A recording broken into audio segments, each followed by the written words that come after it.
Lagos. I trust we had an amazing weekend, the very last weekend in the month of January, and arguably this is the fastest January that a lot of us have actually experienced, in a very long time. I mean, January is over already and there's less complaints. One would think that, with the economic situation in the country, there'll be even much more complaints. The fact that, January is the birth of a lot of things. People have to pay school fees, house rents, so many things, would come up. But then, interestingly, one way or the other, January 2024 kind of outdid itself, or as outdone every other January that we have experienced. Well, it's time for us to look through the major stories on the front pages of our dailies, and we have our papers. But before we do that, it's a tradition here that every Monday we bring you up to speed as regards the major stories that trended over the weekend. Yes, what are the trending stories from Saturday and Sunday? So I'll just quickly run through that and then we go into the stories for the day. All right, we'll start with Saturday. I didn't authorize 9.3 billion naira payment to microfinance bank, says Umahi. That is Dave Umahi, the Minister of Works, and that's taken from Vanguard. Repent or get killed. 𝗬𝗀𝗁 warns kidnappers and informants. That's taken from Daily Trust. Our policies seem difficult, but positive outcomes will happen, Tinubu assures Nigerians, and that was taken from Vanguard.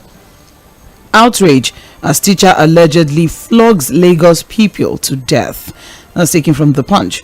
Ododo sworn in as Kogi State Governor as 𝗬𝗪 tenure ends, and that was taken from Daily Trust. And now let's move on now to the stories that trended for yesterday, Sunday the 28th of January. What we have here is we're doing everything to stem inflation and exchange rate crisis, says federal government. Mali, Burkina Faso, Niger withdraw from ECOWAS. That's taken from Nigerian Tribune. APC senatorial candidate petitions Ganduje, accuses state chairman of working for PDP. That's taken from Premium Times. Federal government sets up 37-member committee on minimum wage, from Vanguard. Police arrest suspect in Abuja kidnappings, killing Nabiha, and that's taken from Premium Times. Federal government inaugurates minimum wage panel on Tuesday. That's taken from The Punch. I'll be your leader once you join APC, Ganduje tells Kwakwanso, and that's taken from Vanguard. CBN fans relocation to Lagos still breeds rancor. That's taken from Business Day, and so many other stories. Unfortunately, that won't be able to take. However, in the world of sports, Lookman scores double as Nigeria beats Cameroon to reach AFCON quarterfinals. I'm sure that's no news for a lot of Nigerians, but that happened on Saturday. So congratulations to the Super Eagles, congratulations to Nigeria. And finally, 𝗃𝗵𝘁𝗀 𝗪𝗏 sets 2024 marker, smashes 25-year-old record. Take it from Premium Times. Still out there doing great things. And this report was compiled by Kelvin Nwafili. Now let's look into the stories that we have for today. I will not be doing this alone. Meanwhile, my name is Mobola Sandra. I will be doing this alongside Fuhad Saheed, who will be giving analysis to the stories that we're going to be treating this morning. And we have our papers here with us in no particular order: Vanguard, The Punch, and The Guardian newspaper. So let's kick off today's trending stories with The Punch newspaper. However, before that, good morning, Fuad. Yeah, good morning, Sandra. How are you doing? I'm well, thank you very much. How's your weekend? Perfect. Beautiful one. Awesome. All right, so let's get into it. There's quite a lot to talk about, especially from what happened over the weekend. But on the front page of the Punch newspaper here, is still as regards the kidnapping epidemic and tracking device shortage hindering police probes. Says sources, and we have a writer here that said dearth of tracking devices causes delays in investigation and arrest of abductors, says investigators. So there are strong indications that a shortage of tracking equipment is hindering police investigations into kidnapping incidents in the country. Fuad, shortage of tracking equipment is what... I'm shocked. I'm even shocked to be hearing that. I don't understand. It's embarrassing, it's shocking, it's unbelievable that we can't get tracking devices.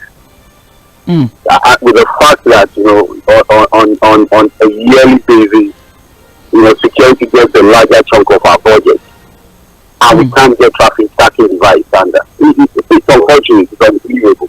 But let's have the story. Well, as we all know, there have been multiple records of kidnappings over the last 6 months, and what we have is that the police have remained incapacitated in taking prompt action to determine the whereabouts of the victims. And top sources in the Nigeria Police Force on Sunday mentioned that the police had continued to rely on state-of-the-art tracking devices belonging to the Department of State Services, which has resulted in long delays in investigation and arrest of abductors. And that's what we have now, that the police have actually, you know, been sharing tracking devices with the DSS. Okay, well, findings have shown, or findings have indicated, that in most cases security agencies have been unable to utilize the technology to track down and arrest kidnappers who have been on the rampage in the past 4 months. And a source, you know, from, you know, the police force is saying that key sophisticated tracking equipment stopped working in 2021 due to the failure of authorities to pay for subscription. What tracking devices? Yes, I'm with you, Fuhad.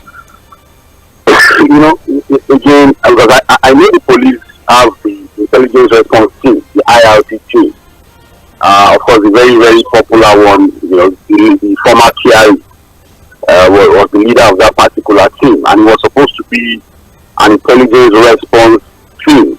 Yes. For the police. And I think the major issue was to deal with issues of kidnapping, particularly. You know, so that where kidnappers are tracked, where, you know, victims are also tracked and rescued promptly. So to now say that, look, they have to now wait to use the tracking devices of the DSS, and so there's a lot of delay response time for the police. And it's shocking, Sandra, because again, I don't know how much this tracking device could have cost. And then to now even limit it to the fact that, look, it stopped working in 2021 because you could not pay for subscription. Yes. So we ask ourselves, is it that the police authorities are not aware, the IGP? Is it that, you know, the appropriate authorities were not informed of the fact that, look, we have not been able to pay for subscription? Because I assume that maybe some of these services, maybe they didn't escalate it to the top authorities, that there's no subscription. Sorry? Is that what you're saying? I'm trying to understand. Are you saying that maybe they didn't escalate to the appropriate authorities that we need subscription on some of our devices? If they didn't escalate it, then that's a serious indictment on the police authorities. You understand what I'm saying? And if they escalated it and people did not do anything about it, it's also a big indictment on the government generally. Because again, Sandra, we keep saying it. It's even enshrined in our constitution that the primary purpose of any government